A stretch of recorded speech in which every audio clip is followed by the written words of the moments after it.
So what's up everyone. अहिले चाहिँ तराईको एकदम विकट लाग्दो ठाउँमा चाहिँ म बसिरहेको छु। त्यो ठाउँको नाम चाहिँ दमक। अनि यस्तो गर्मी छ है, खासै त होइन, 33 डिग्री जति, 33-34 डिग्रीहरू जति छ होला। सो यतिखेर चाहिँ अब हेर्नुहोस् न, झापालीहरूको बिहानी र साँझ अथवा बेलुका यहीबाट अलिकति विस्तार हुन्छ भनौँ होला होइन। 34 डिग्री होस् कि 40 डिग्री होस्, चिया चाहिँ खान छोड्नु भएन। अनि अब धेरै भएको थियो, युट्युबमा पनि अलि नआएको है। अब यसो दिनै पर्यो। अब फेरि एक्जाम पनि आउँदैछ अरे है।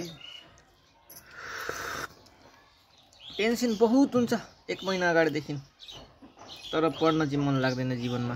अहिलेसम्म पढ्न चाहिँ चलन कहिले पनि गरिन। अनि रिल्याक्स हानिन्छ एक्जाम सकेपछि, अनि रिजल्ट आएको दिन फेरि टेन्सन हुन्छ। हेर्नुहोस् यस्तो पसिना आइरहेको छ र पनि चिया चाहिँ फेरि विदेशमा हुनेहरूले त यसो भन्नुहुन्छ होला,